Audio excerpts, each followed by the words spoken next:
viendo mi reflejo cansado mientras me quitaba los aretes que había usado toda la vida. 69 años mirándome de vuelta, con las mismas manos arrugadas que habían trabajado sin descanso para darles todo a mis hijos. El agua fría del grifo corría mientras yo trataba de procesar lo que acababa de pasar en mi propia casa, en mi propia sala, donde debería sentirme segura y respetada. 20 personas. 20 extraños con maletas, mochilas, bolsas de comida y niños corriendo por todos lados. Mauricio, mi único hijo, había llegado a las 3 de la tarde con la caravana más grande que había visto en mi vida. Sin una llamada, sin un mensaje, sin siquiera tocar la puerta antes de entrar con su propia llave. Como si mi casa fuera un hotel de carretera donde pueden llegar cuando se les antoje. Mamá, necesitamos quedarnos aquí por un mes, había dicho con esa sonrisa que solía derretir mi corazón cuando era pequeño. Son los primos de Rosana desde Colombia. Ya sabes cómo es la situación allá. Necesitan un lugar donde quedarse mientras arreglan sus papeles. Rosana, mi nuera de 35 años, estaba parada detrás de él con los brazos cruzados, como si estuviera esperando que yo dijera algo para poder atacar. Sus ojos me atravesaban con esa mirada que había aprendido a temer en los últimos 5 años, desde que se casó con mi hijo y convirtió mi vida en un infierno silencioso. Pero esta vez algo era diferente. Esta vez, cuando vi a todos esos desconocidos acomodándose mis muebles, abriendo mi refrigerador, preguntando dónde estaba el baño, algo dentro de mi pecho se quebró de una manera que nunca había sentido antes. No fue rabia. No fue tristeza.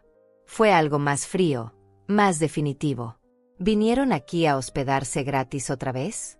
Ni pensarlo. Vayan a buscar un hotel, les grité con una fuerza que no sabía que tenía dentro. Mi voz salió clara y firme, sin temblores, sin disculpas.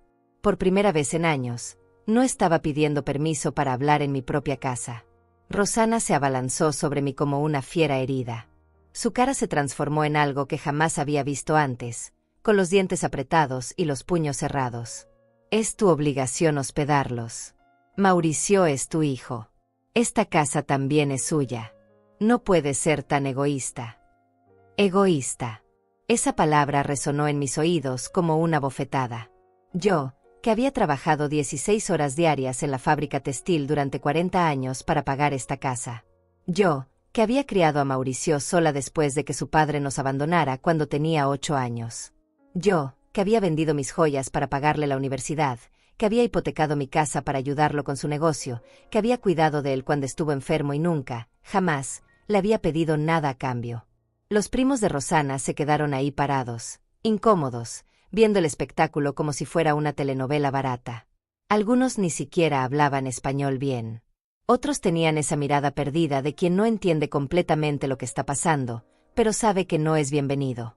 Mauricio, le dije a mi hijo, ignorando completamente a su esposa. Habla conmigo. Tú y yo. Solos. Pero Rosana no me dejó terminar. Se interpuso entre nosotros como un muro humano, con esa actitud de víctima que había perfeccionado durante años. No. Aquí se habla con los dos. Yo también soy parte de esta familia. Mauricio, dile a tu mamá que no puede tratarnos así. Mi hijo me miró con esos ojos que ya no eran los del niño que había criado. Eran los ojos de un hombre débil, de alguien que había elegido el camino fácil de dejar que su esposa peleara sus batallas. Mamá, solo es por un mes. No es tanto tiempo. Además, esta casa es muy grande para ti sola. Grande para mí sola. Como si mi soledad fuera un crimen, como si el hecho de vivir en la casa que había pagado con mi propio sudor fuera un lujo que no merecía. Como si mis 69 años de vida no me dieran derecho a decidir quién entra y quién no entra en mi hogar.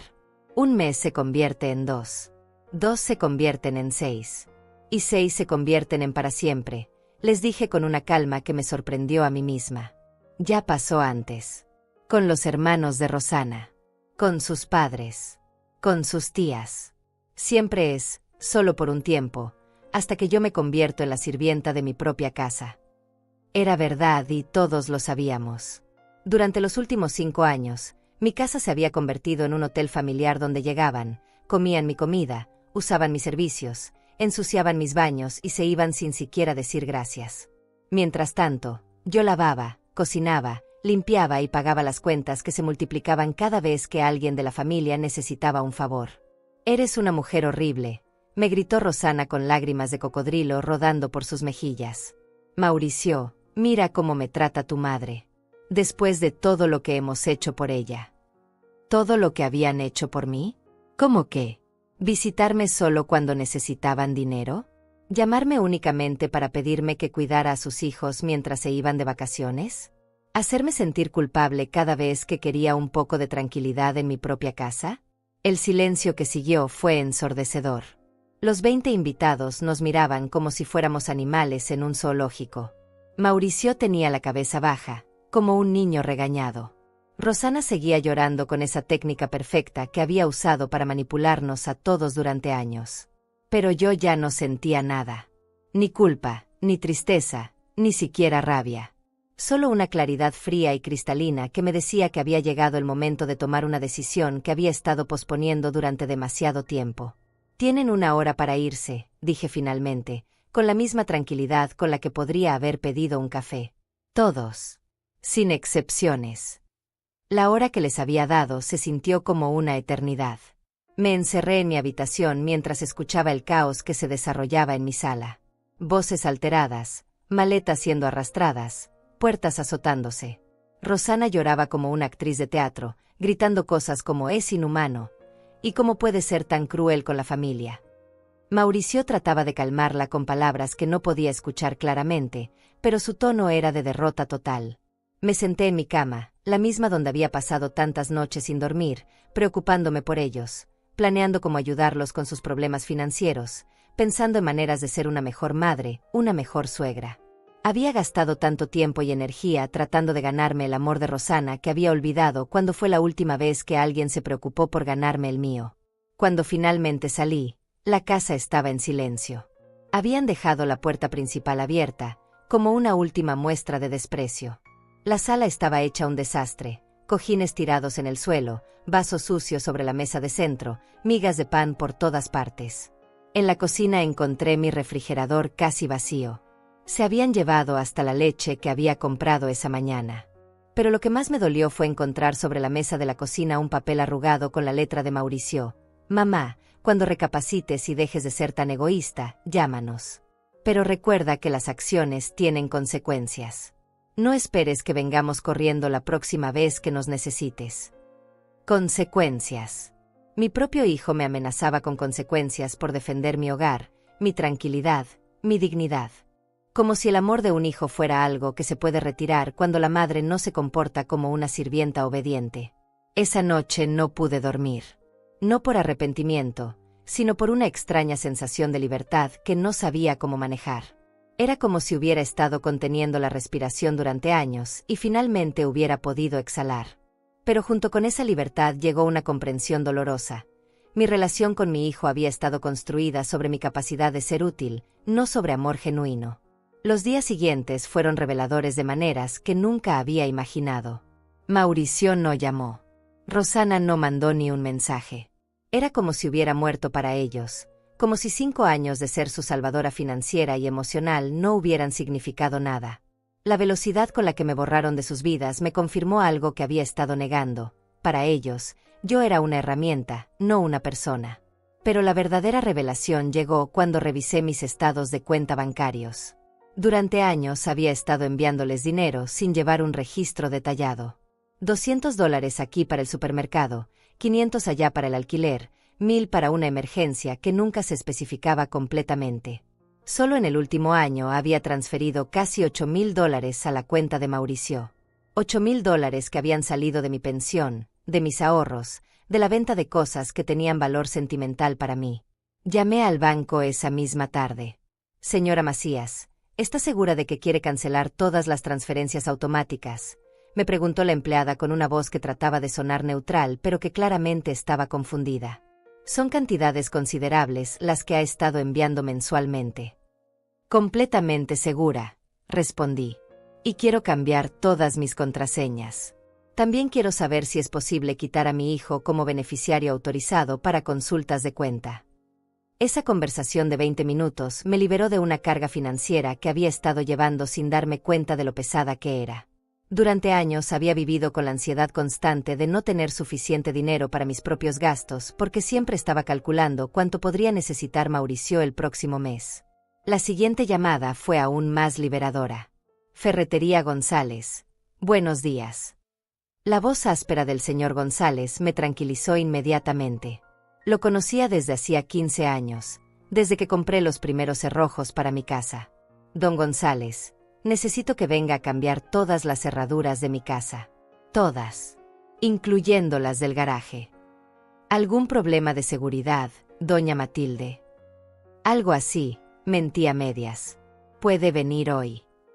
2 horas después, don González estaba en mi puerta con su caja de herramientas y 3 cerraduras nuevas de alta seguridad. Mientras trabajaba, me contó sobre otros clientes que habían pedido el mismo servicio. Es más común de lo que piensa, doña Matilde. A veces la familia puede ser más peligrosa para la tranquilidad que cualquier extraño. No sabía si lo decía por experiencia personal o profesional, pero sus palabras me confirmaron que no estaba loca, que no estaba exagerando. Había personas que entendían que a veces el amor requiere límites físicos y concretos. Cuando terminó, me entregó 4 llaves nuevas y guardó las viejas en una bolsa. ¿Las quiere o las desecho? Deséchelas, respondí sin dudar. Todas. Ver esas llaves viejas desaparecer en su bolsa de herramientas fue como ver desaparecer años de invasiones no autorizadas, de llegada sorpresa, de personas entrando a mi casa como si fuera un territorio público. Por primera vez en mucho tiempo, mi hogar volvía a ser verdaderamente mío. Esa noche, mientras cenaba sola en mi cocina limpia y silenciosa, me di cuenta de algo extraordinario. No me sentía sola. Me sentía acompañada por mí misma de una manera que había olvidado. La mujer que había trabajado 40 años, que había criado un hijo sola, que había pagado una casa con su propio esfuerzo, esa mujer seguía ahí. Había estado ahí todo el tiempo, esperando pacientemente a que yo recordara quién era antes de convertirme en la madre útil, la suegra conveniente, la abuela gratuita. El teléfono sonó 3 veces esa noche. 3 llamadas de números desconocidos que no contesté. Al día siguiente encontré varios mensajes en mi buzón de voz. La voz de Rosana, ahora más calculada y menos histérica. Matilde, sé que estás ahí. Solo queremos hablar. Mauricio está muy triste. No puede creer que su propia madre lo haya rechazado de esa manera. Borré los mensajes sin escucharlos completos. Había aprendido a reconocer la manipulación emocional, y esas palabras estaban llenas de ella. Mi hijo triste por haber sido rechazado, pero no triste por haberme faltado el respeto. Mauricio dolido por las consecuencias de sus acciones, pero no arrepentido por las acciones mismas.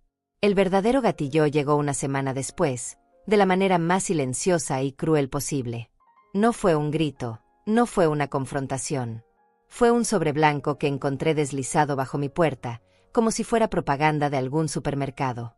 Pero cuando lo abrí, mis manos comenzaron a temblar de una manera que no había sentido desde el día que me enteré de que mi esposo nos había abandonado. Era una fotocopia de mi testamento. Mi testamento privado, el que había guardado en mi caja fuerte durante años, el que solo Mauricio sabía que existía porque yo, como una tonta, se lo había mencionado para tranquilizarlo sobre su futuro. Alguien había estado en mi casa, había abierto mi caja fuerte, había fotocopiado mis documentos más íntimos y personales. Pero no era solo la violación de mi privacidad lo que me tenía temblando. Era la nota manuscrita con la letra de Rosana pegada con cinta adhesiva sobre el documento. Matilde, sabemos exactamente cuánto vales. Y sabemos que sin Mauricio, no tienes a nadie más. Piénsalo bien antes de seguir con estas tonterías. Se habían metido a mi casa como ladrones. Habían usado las llaves que les había dado años atrás, cuando aún creía que la confianza familiar era sagrada. Habían revisado mis cosas más privadas, habían calculado mi valor como si fuera una propiedad en venta, y ahora me chantajeaban con mi propia herencia. La caja fuerte estaba en mi habitación, detrás de una foto familiar que había tomado cuando Mauricio cumplió 25 años. Una foto donde yo sonreía genuinamente, donde mi hijo tenía el brazo sobre mis hombros con cariño real, no fingido. Ahora esa imagen me parecía una mentira, una actuación que había durado más de lo que cualquiera de nosotros había planeado. Revisé la caja fuerte y confirmé mis peores sospechas. Habían tocado todo. Mi acta de nacimiento, los papeles de la casa, mis pólizas de seguros, incluso las cartas que mi madre me había escrito antes de morir. Había huellas dactilares en documentos que no habían sido movidos en años. Habían estado ahí durante horas, catalogando mi vida como buitres. Pero había algo más. Faltaban algunos billetes que guardaba para emergencias. No muchos, tal vez $200, pero suficientes para confirmar que no solo habían venido por información. Habían venido a robar también. Mi propio hijo y mi nuera habían entrado a mi casa como criminales comunes. Me senté en mi cama con el testamento en las manos, viendo los números que representaban una vida entera de trabajo y sacrificio. La casa valuada en $250,000. Los ahorros que habían crecido lentamente durante décadas. Las pólizas de seguros que había pagado religiosamente todos los meses. Todo sumaba casi $400,000, una fortuna que había construido céntimo a céntimo, trabajando turnos dobles, negándome vacaciones, comprando ropa de segunda mano para poder ahorrar algo más. Y ellos lo sabían. Sabían exactamente cuánto valía mi muerte para ellos. La nota de Rosana no era solo una amenaza, era una declaración de intenciones. Me estaban diciendo que mi valor como persona estaba directamente relacionado con mi valor como herencia. El teléfono sonó en ese momento, como si hubieran estado esperando a que encontrara su regalo. La voz de Mauricio sonaba diferente, más dura, más calculadora. Mamá, tenemos que hablar. Sabemos que encontraste nuestra nota. ¿Su nota?, repetí, tratando de mantener la voz estable. Así llaman ahora al chantaje y al robo. No seas dramática, mamá. Solo queremos lo mejor para ti. Una mujer de tu edad no debería vivir sola con tanto dinero en la casa. Es peligroso. Nosotros podemos ayudarte a administrar mejor tus recursos. Administrar mis recursos. Como si mis 69 años de vida no me hubieran enseñado nada sobre cómo manejar dinero. Como si la mujer que había construido un patrimonio desde cero necesitara que dos personas que vivían pidiendo prestado le enseñaran sobre finanzas. Mauricio, le dije con una calma que me sorprendió, ustedes entraron a mi casa sin permiso, abrieron mi caja fuerte, robaron dinero y documentos privados, y ahora me amenazas con chantaje. Eso no es ayuda. Eso es un crimen. No digas tonterías. Somos tu familia. Tenemos derecho a saber cómo estás manejando las cosas. Además, tarde o temprano todo eso va a ser mío. Solo estamos tratando de planificar mejor. Tarde o temprano todo eso va a ser mío. Esas palabras se clavaron en mi pecho como dagas. Mi hijo no estaba preocupado por mi bienestar, estaba preocupado por su herencia. No le importaba que yo viviera dignamente, le importaba que yo muriera dejándole todo intacto. ¿Sabes qué, Mauricio?, le dije, sintiendo como algo dentro de mí se endurecía definitivamente. Tienes razón en una cosa. Es hora de planificar mejor.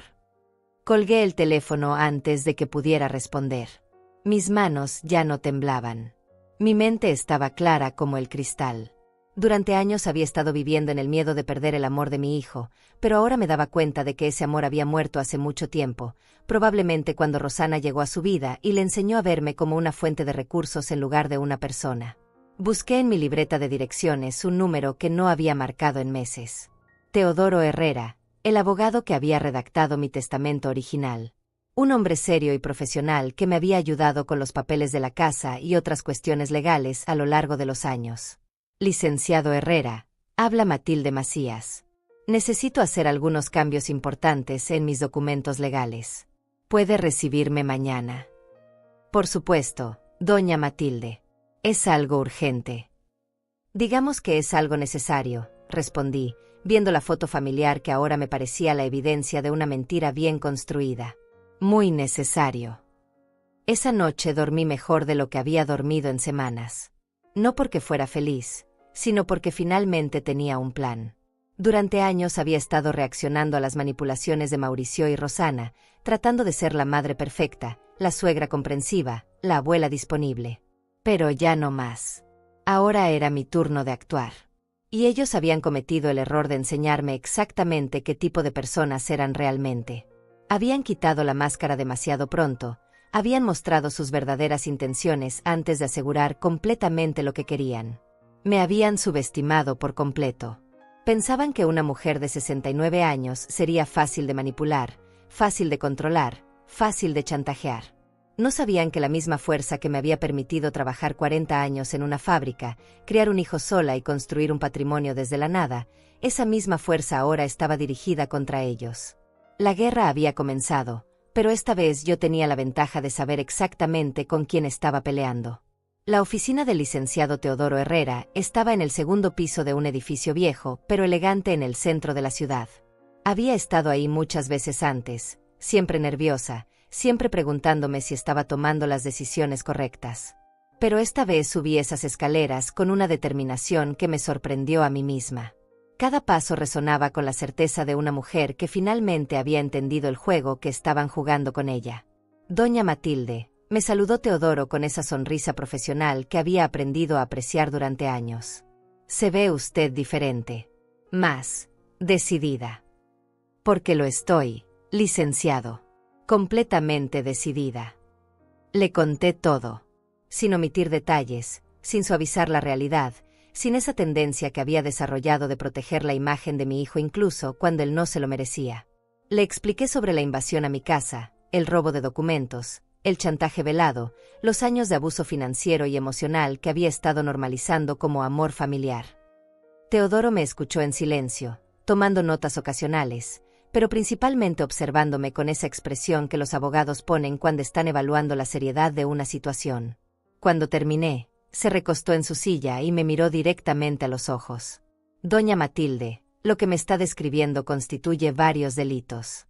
Entrada ilegal, robo, chantaje, abuso financiero de persona mayor. ¿Está dispuesta a proceder legalmente contra su hijo? La pregunta flotó en el aire entre nosotros como una bomba sin explotar. Durante toda mi vida había sido incapaz de imaginar una situación donde yo estuviera en bandos opuestos a Mauricio. Pero ahora, sentada en esa oficina, me di cuenta de que él había cruzado esa línea mucho antes que yo. Había elegido tratarme como enemiga desde el momento en que decidió que mi amor era un recurso explotable en lugar de un regalo invaluable. No quiero lastimarlo innecesariamente, respondí lentamente. Pero tampoco voy a seguir siendo víctima de sus abusos. Quiero protegerme legalmente de manera que entienda que sus acciones tienen consecuencias reales. Teodoro asintió y comenzó a explicarme mis opciones. Podíamos empezar con una orden de restricción que les prohibiera acercarse a mi propiedad.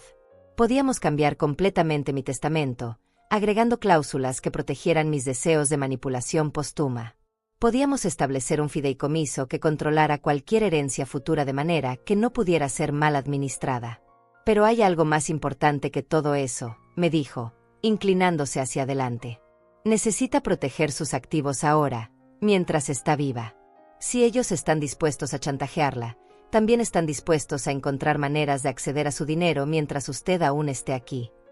Tenía razón. Durante años había estado tan preocupada por lo que pasaría con mi dinero después de mi muerte que había descuidado protegerlo durante mi vida.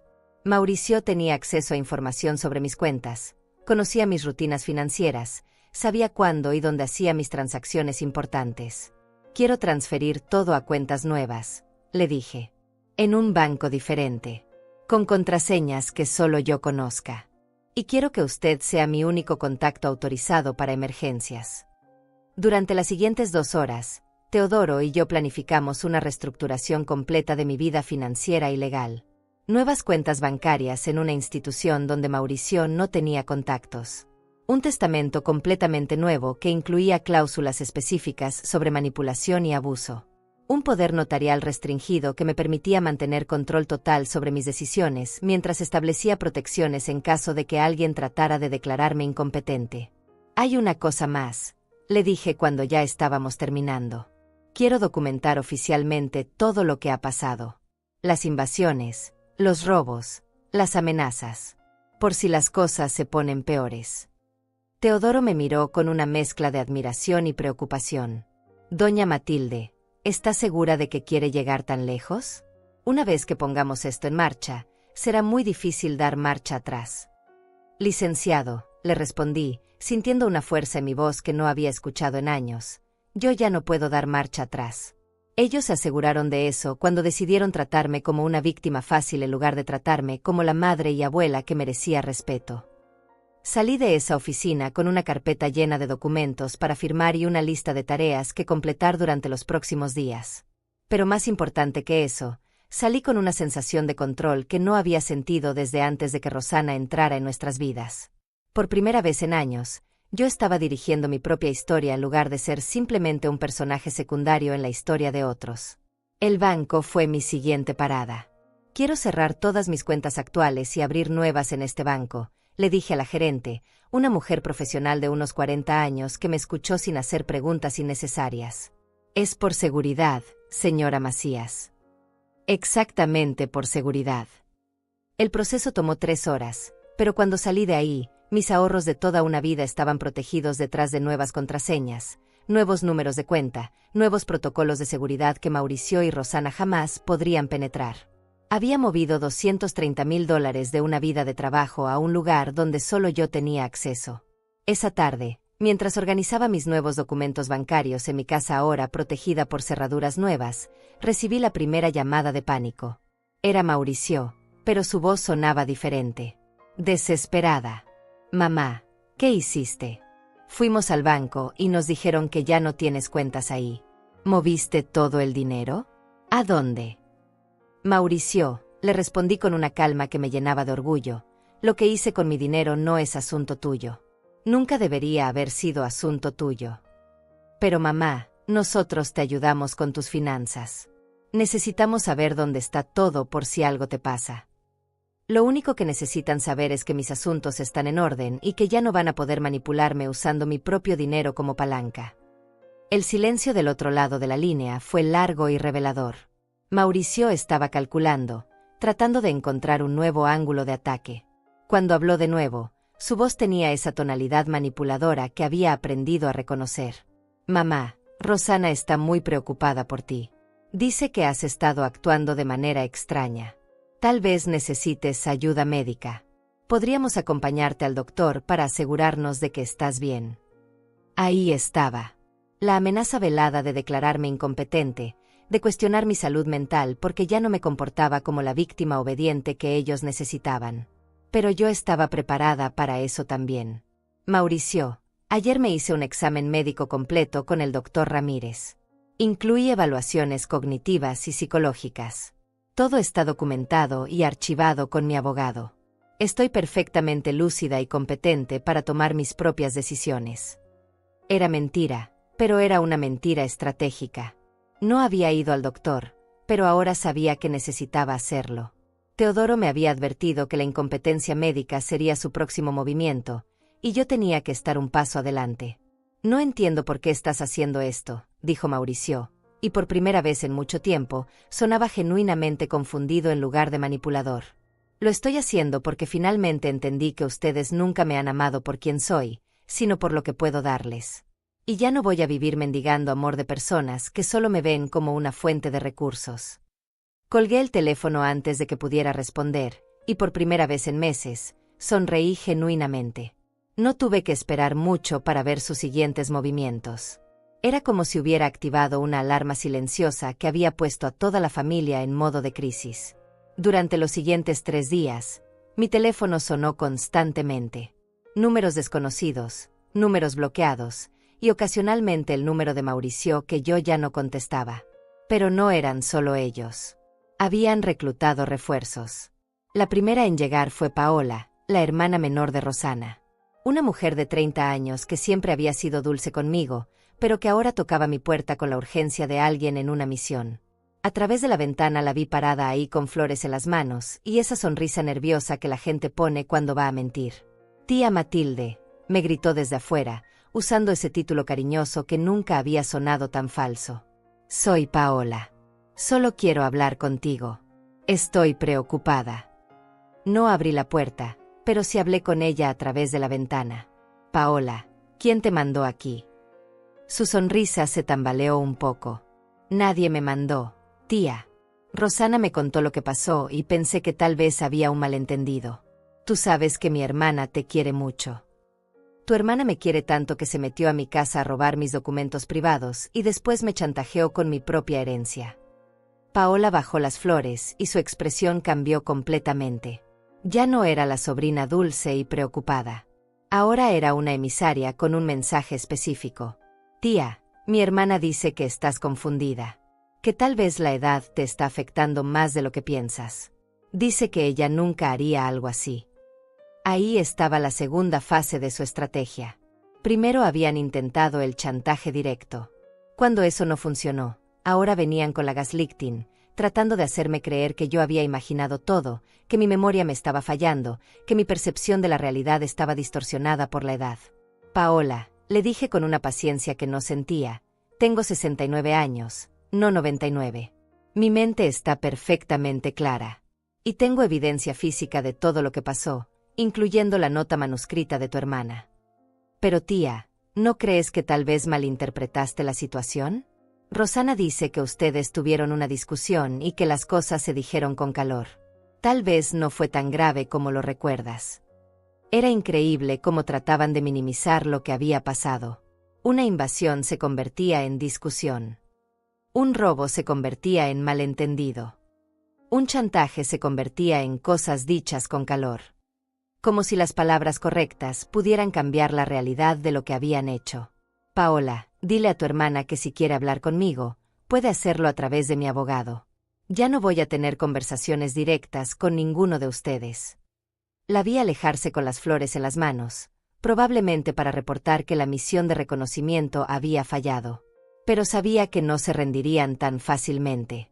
Tenían demasiado que perder como para retirarse después del primer intento. El segundo emisario llegó al día siguiente. Esta vez era Jairo, el hermano mayor de Mauricio, mi cuñado, que vivía en otra ciudad y que apenas veía una vez al año en Navidad. Un hombre serio y trabajador que siempre me había respetado, razón por la cual su aparición me dolió más que la de Paola. Matilde, me dijo cuando abrí la puerta, tenemos que hablar. Mauricio me llamó muy preocupado. A diferencia de Paola, decidí dejar entrar a Jairo.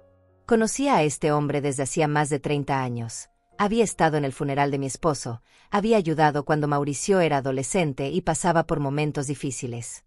Si había alguien en la familia que podría entender mi posición, sería él. Jairo, ¿qué te contó exactamente Mauricio? Se sentó en mi sala, viendo alrededor con esa expresión que la gente pone cuando nota cambios pero no puede identificar exactamente qué es diferente. Mi casa se sentía diferente porque yo me sentía diferente. Había una calma y un orden que no habían estado ahí en años. Me dijo que ustedes tuvieron una pelea muy fuerte, que lo echaste de la casa junto con toda la familia de Rosana, y que ahora no le contestas el teléfono y que moviste todo tu dinero a cuentas que él no conoce. Eso es todo lo que te dijo. Jairo me miró con curiosidad. ¿Hay más? Le conté la historia completa. Cada detalle, cada violación, cada manipulación. Vi cómo su expresión cambiaba gradualmente de confusión a preocupación y finalmente a algo que parecía indignación. Cuando terminé, se quedó en silencio durante largo rato. Matilde, me dijo finalmente, yo no sabía nada de esto. Mauricio me presentó la situación como si fueras tú la que estaba siendo irrazonable. ¿Y qué piensas ahora? Pienso que mi sobrino se ha convertido en alguien que no reconozco. El Mauricio que yo conocía jamás habría hecho algo así a su madre. Era un alivio escuchar esas palabras de alguien que conocía a mi hijo desde que era niño. Por un momento había empezado a dudar de mi propia percepción, preguntándome si realmente estaba exagerando la situación como todos trataban de convencerme. Jairo, ¿puedo preguntarte algo? Mauricio te pidió dinero para venir aquí. Su expresión me dio la respuesta antes de que hablara. Me pidió que le prestara $300 para la gasolina y los gastos del viaje. Dijo que era urgente, que tenía que venir a ayudarte porque estabas en crisis. $300. Mi hijo había estafado a su propio tío para financiar una misión de manipulación contra mí. Había usado la preocupación genuina de Jairo como una herramienta para conseguir dinero, exactamente como había estado usando mi amor durante años. Matilde, no sabía que las cosas habían llegado tan lejos, me dijo Jairo, y pude ver la decepción genuina en sus ojos. ¿Qué vas a hacer? Ya lo estoy haciendo, Jairo. Estoy protegiendo mi dignidad, mi tranquilidad y mi patrimonio. Y no voy a disculparme por eso. Se fue una hora después, pero antes de irse me dio algo que no había recibido de nadie más en mi familia durante meses: respeto. Matilde, Creo que estás haciendo lo correcto. Y si necesitas algo real, no dudas en llamarme. Pero el verdadero ataque llegó esa noche. No fue Paola con flores, ni Jairo con preocupación genuina. Fue Rosana con la artillería pesada.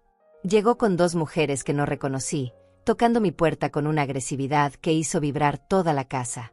Matilde, abre esta puerta inmediatamente. Tenemos que hablar. A través de la ventana pude ver que una de las mujeres tenía una cámara de teléfono apuntando hacia mi casa. Estaban grabando. Rosana había venido preparada para crear un espectáculo, probablemente para tener evidencia de que yo era la persona irrazonable en esta situación. «Sabemos que estás ahí», gritó una de las desconocidas. «Es una vergüenza cómo tratas a tu familia. Mauricio nos contó todo». No abrí la puerta, pero sí llamé a la policía. «Oficial, tengo 3 personas en mi propiedad privada que se niegan a irse y están grabando videos sin mi consentimiento». Llegaron en 15 minutos. Para entonces, Rosana y sus amigas estaban sentadas en mi jardín como si fueran manifestantes en una protesta. Cuando vieron las luces de la patrulla, inmediatamente cambiaron su actitud de agresiva a victimizada. «Oficial», escuché que Rosana le decía al policía, «estamos preocupadas por esta señora. Es la suegra de mi hermana y creemos que está teniendo problemas de salud mental. No nos contesta el teléfono, no nos deja visitarla». Pero yo ya había aprendido a jugar este juego. Salí de mi casa con una copia de la orden de restricción que Teodoro había preparado anticipando exactamente esta situación. «Oficial», le dije con la voz más calmada que pude, «estas personas han violado mi propiedad privada repetidamente. Han robado documentos de mi casa y me han amenazado. Tengo evidencia documentada de todo».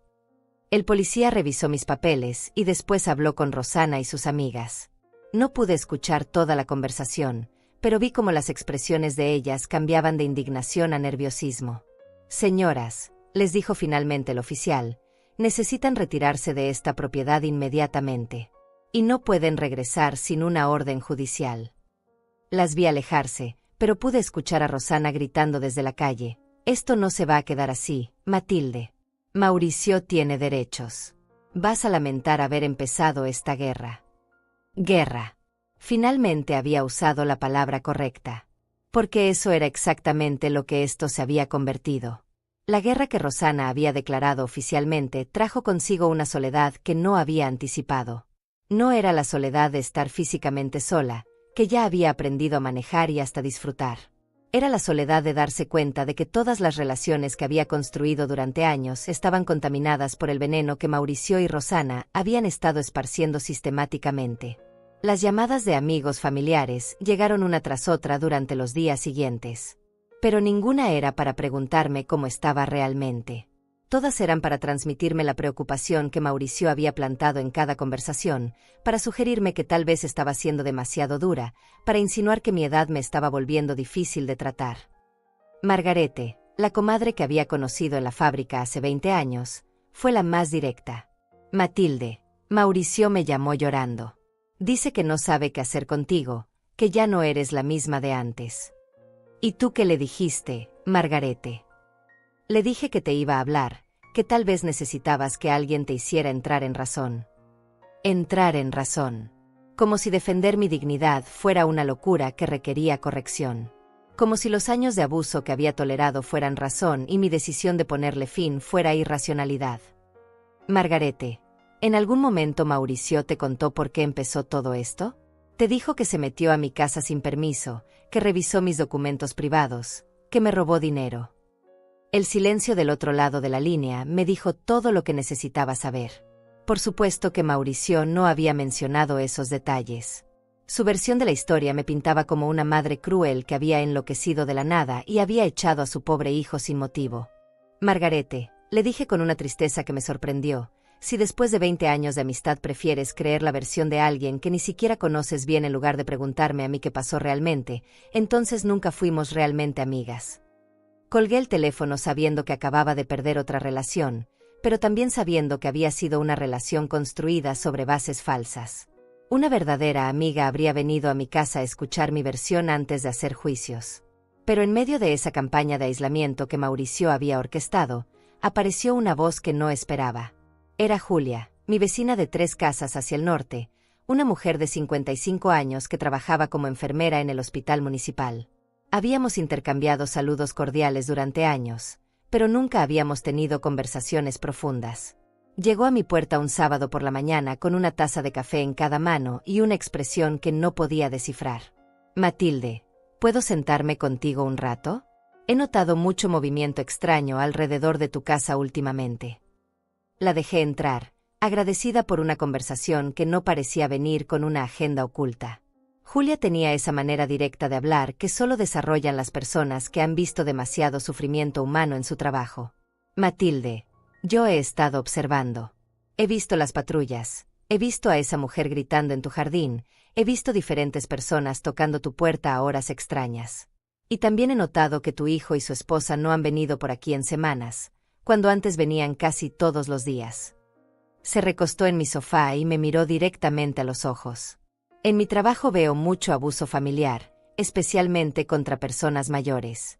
Y reconozco los patrones. ¿Quieres contarme qué está pasando realmente?» Por primera vez en semanas, alguien me estaba preguntando por mi versión de los hechos sin una agenda predeterminada. Le conté todo a Julia, sin omitir detalles, sin suavizar la realidad. Ella me escuchó como solo sabe escuchar a alguien entrenado para reconocer trauma y manipulación. «Matilde», me dijo cuando terminé, «lo que me estás describiendo es un patrón clásico de abuso financiero y emocional. En el hospital vemos casos similares todas las semanas. Hijos adultos que tratan a sus padres como cajeros automáticos, que usan la culpa y la manipulación para mantener el control».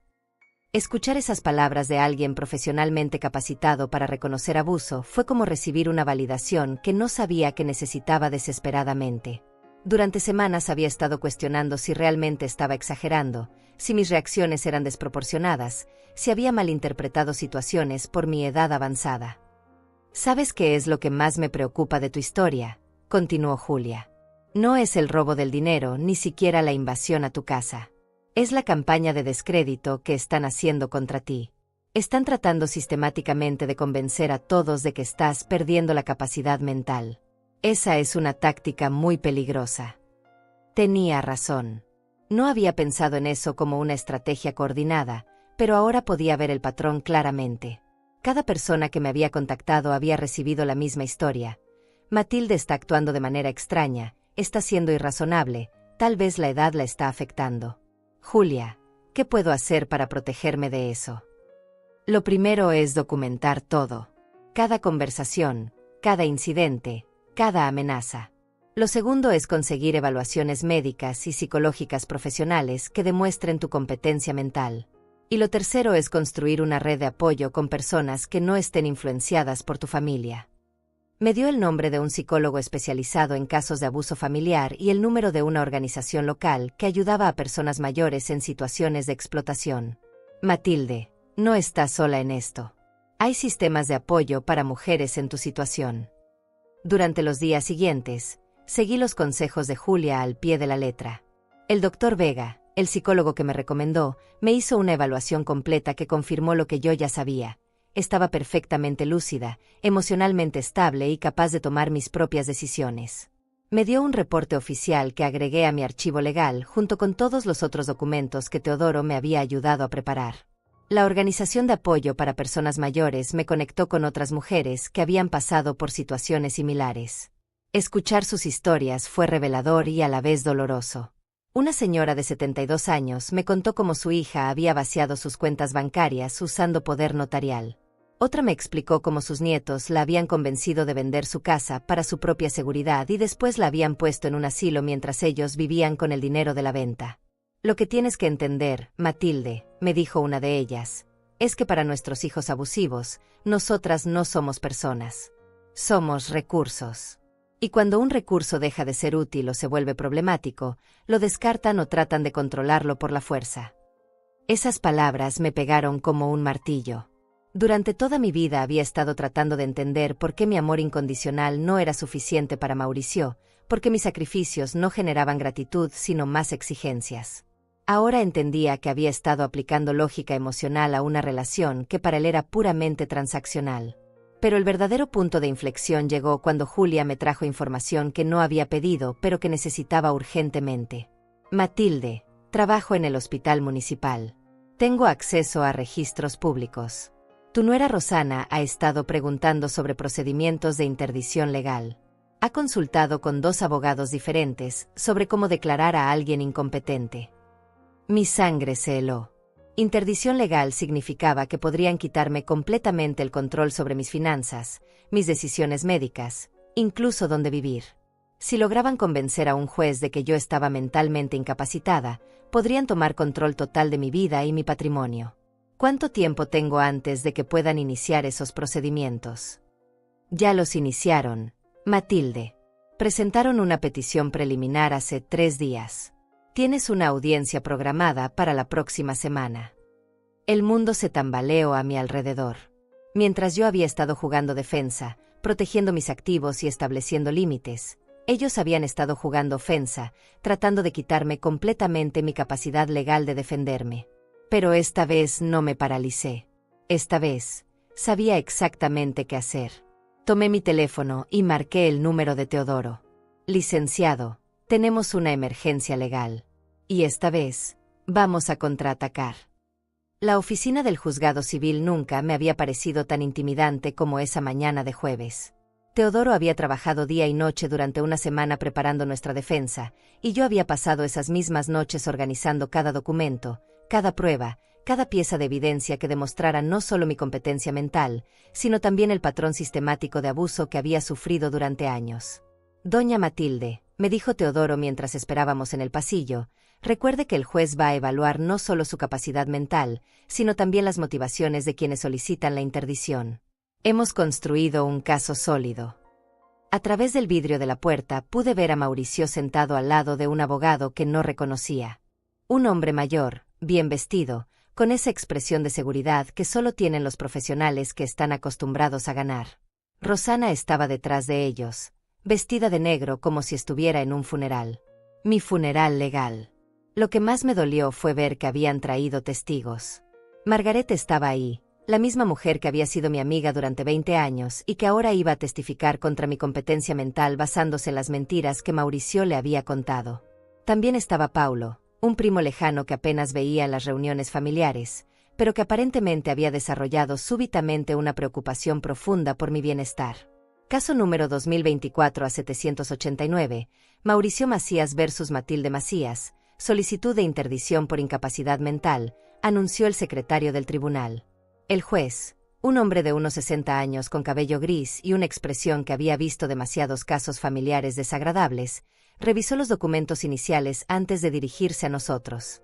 Este tribunal va a evaluar la solicitud del señor Mauricio Macías para declarar mentalmente incompetente a su madre, la señora Matilde Macías, con el propósito de asumir control legal sobre sus finanzas y decisiones médicas. Procederemos con los testimonios de los solicitantes. El abogado de Mauricio se levantó con una sonrisa que me dio náuseas. Su señoría, vamos a demostrar que la señora Matilde Macías ha desarrollado un patrón de comportamiento errático, paranoia injustificada, y toma de decisiones irracionales que ponen en riesgo su bienestar y seguridad financiera. Llamó a Mauricio como primer testigo. Mi hijo se dirigió al estrado con una expresión de tristeza que habría convencido a cualquiera que no conociera la verdad. Su actuación fue magistral. Su señoría, mi madre siempre fue una mujer cálida y generosa. Pero en los últimos meses ha cambiado completamente. Se ha vuelto desconfiada, agresiva, paranoica. Cree que toda su familia está conspirando contra ella. ¿Puede dar ejemplos específicos de este comportamiento errático?, preguntó el abogado. Sí, su señoría. Hace unas semanas, mi esposa y yo llegamos a visitarla con algunos familiares que necesitaban un lugar donde quedarse temporalmente. Es algo que habíamos hecho antes sin problemas. Pero esta vez, mi madre nos gritó, nos acusó de querer robarle, y nos echó de la casa de manera violenta. La versión de Mauricio era técnicamente cierta, pero completamente distorsionada. Sí, había habido gritos. Sí, los había echado de la casa. Pero había omitido convenientemente el contexto: 20 personas llegando sin aviso para quedarse un mes, la invasión previa a mi hogar, el robo de documentos, años de abuso financiero. Además, su señoría, continuó Mauricio, mi madre ha movido todo su dinero a cuentas secretas. Ha cambiado las cerraduras de su casa. Ha cortado comunicación con todos los miembros de la familia. Y ha comenzado a hacer acusaciones falsas sobre supuestos robos y chantajes que nunca ocurrieron. ¿Ha notado otros signos de deterioro mental?, preguntó el abogado. Sí, su señoría. Mi madre dice que tenemos documentos que no tenemos, que hemos estado en su casa cuando no hemos estado, que hemos hecho cosas que solo existen en su imaginación. Creemos que está desarrollando algún tipo de demencia que la está haciendo crear realidades falsas. Era una estrategia brillante y malvada al mismo tiempo. Estaban tomando cada acción racional que yo había tomado para protegerme y presentándola como evidencia de demencia. Mi decisión de proteger mis finanzas se convertía en comportamiento paranoico. Mi evidencia de sus abusos se convertía en realidades falsas. Mi establecimiento de límites se convertía en agresión irracional. Llamaron a Margarete después.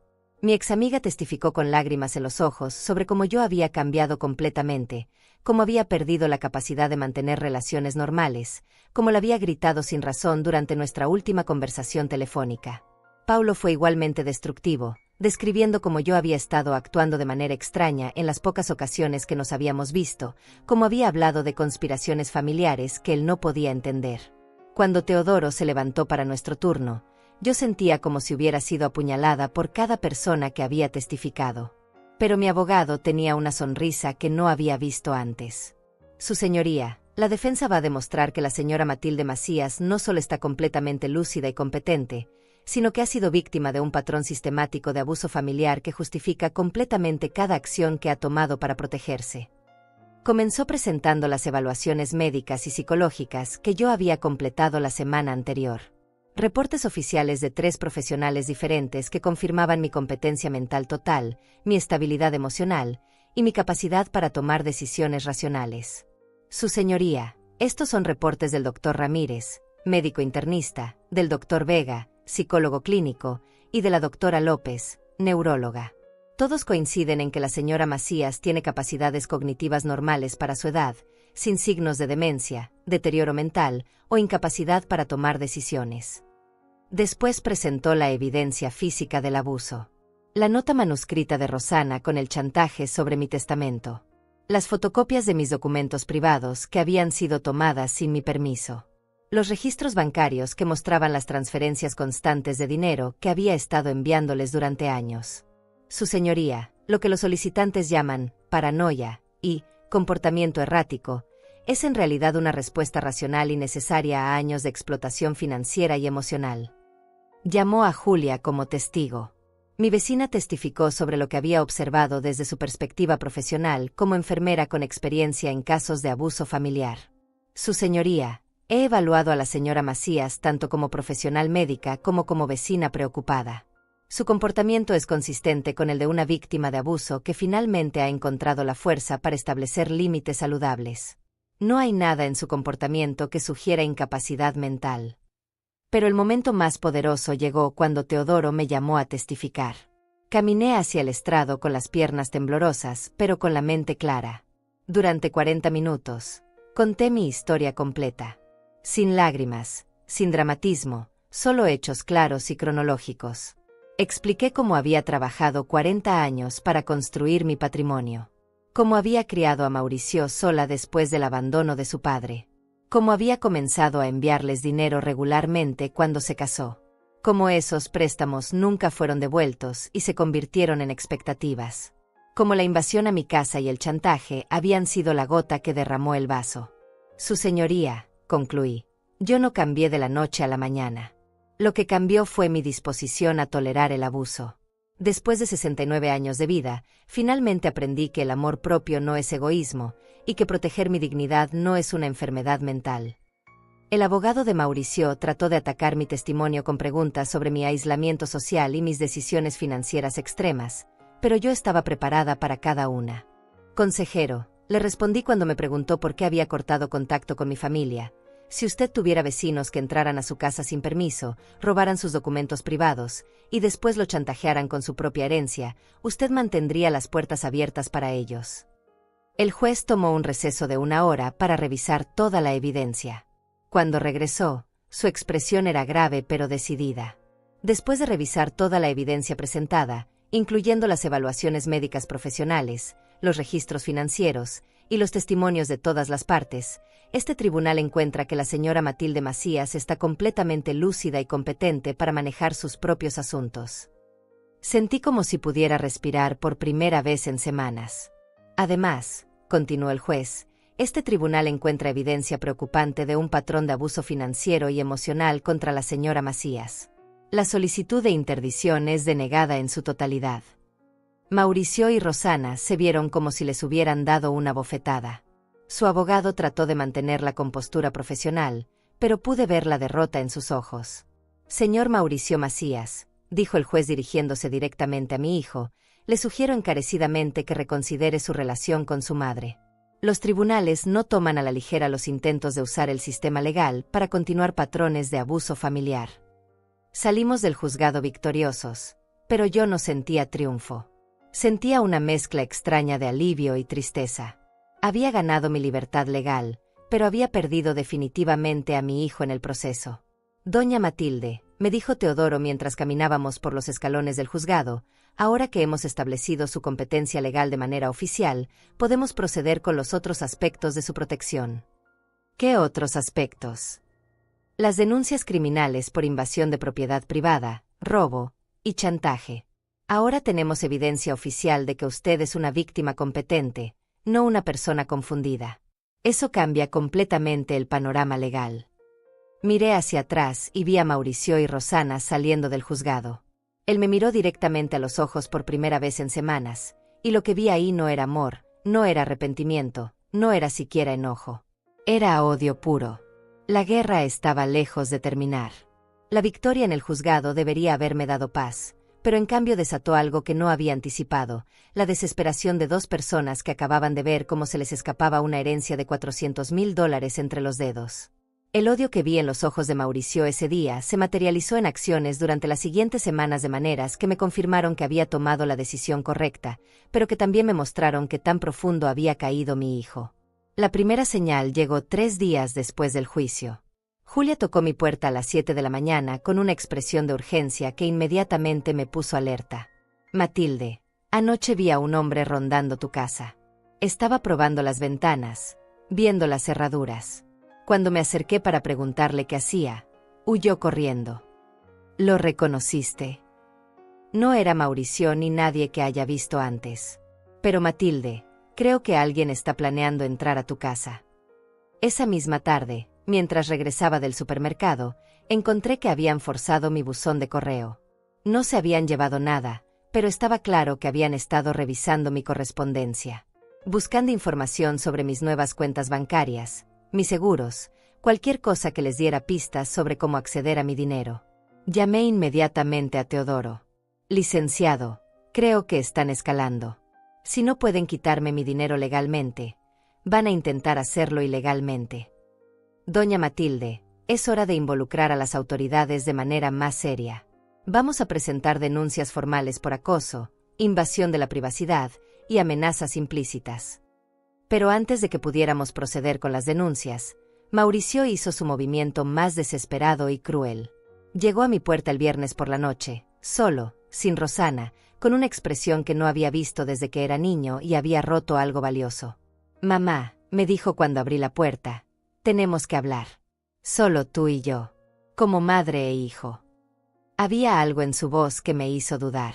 Por un momento, vi al niño de 8 años que había consolado cuando su padre nos abandonó, al adolescente que había ayudado con sus tareas, al joven que había abrazado cuando se graduó de la universidad.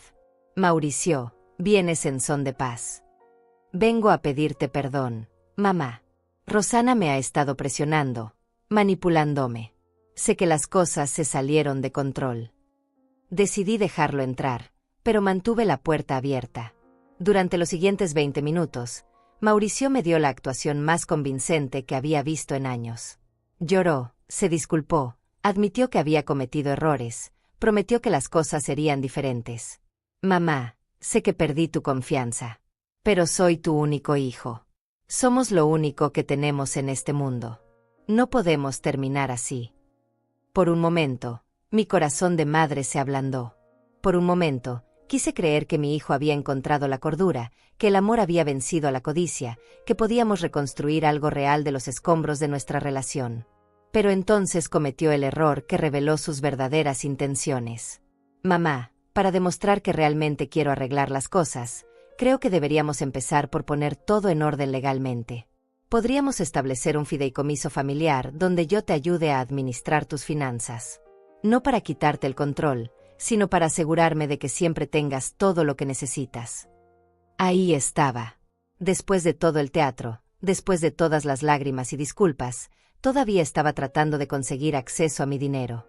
Solo había cambiado la estrategia de agresión directa a manipulación emocional.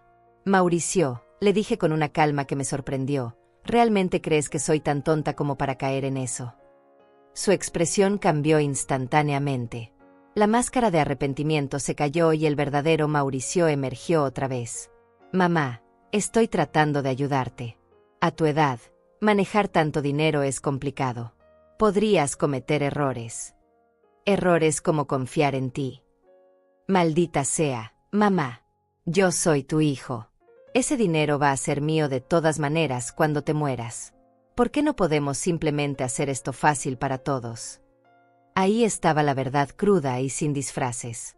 Para Mauricio, yo era solo un obstáculo temporero entre él y su herencia. Mi vida, mi bienestar, mi dignidad, nada de eso importaba comparado con su impaciencia por acceder a mi dinero. Mauricio, le dije levantándome de mi silla, sal de mi casa. Ahora. ¿Ok? ¿Vas a llamar a la policía otra vez? ¿Vas a seguir haciendo el ridículo? No, Mauricio. No voy a llamar a la policía. Se relajó, pensando que había ganado algo. Voy a llamar a mi abogado y vamos a cambiar mi testamento. Completamente. Su cara se puso pálida. Mamá, no puedes hacer eso. Soy tu único hijo. Y tú acabas de demostrarme que esa es la tragedia más grande de mi vida. Se fue gritando amenazas que no pude escuchar completamente, pero que incluían palabras como vas a lamentar esto y no se va a quedar así. Al día siguiente, Teodoro y yo redactamos un testamento completamente nuevo. En lugar de dejarle todo a Mauricio, establecimos un fideicomiso que donaría la mayor parte de mi patrimonio a organizaciones de caridad que trabajaban con víctimas de abuso familiar. Mauricio recibiría $1000, suficiente para que no pudiera impugnar el testamento por omisión total, pero no lo suficiente para que valiera la pena continuar su campaña de acoso. Doña Matilde, me dijo Teodoro mientras firmábamos los documentos, ¿está segura de esta decisión? Es bastante radical. Licenciado, le respondí, mi hijo me enseñó que el dinero puede corromper incluso el amor maternal. No voy a permitir que mi legado sea la fuente de más corrupción. Esa decisión me liberó de una manera que no había anticipado. Durante años había estado cargando el peso de preservar una herencia para alguien que no la merecía. Ahora, mi dinero serviría para ayudar a otras mujeres en situaciones similares a la mía. Pero Mauricio no se rindió fácilmente.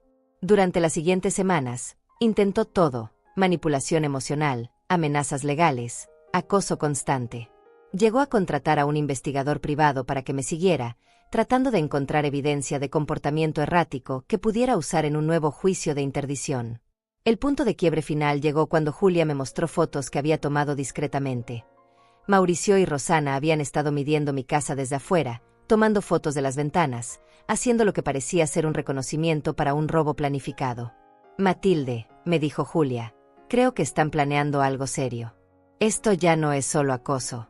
Esto es planificación criminal. Tenía razón. Era hora de terminar esto de una vez por todas. La confrontación final llegó en la forma más cobarde posible. No fue el enfrentamiento dramático que había imaginado, sino algo mucho más siniestro, un intento de robo que confirmó que mi hijo había cruzado todas las líneas que separan la manipulación familiar del crimen común. Era un martes por la noche cuando escuché ruidos en mi patio trasero. No eran los sonidos normales de gatos o el viento. Eran pasos calculados, el roce de herramientas contra metal, susurros urgentes.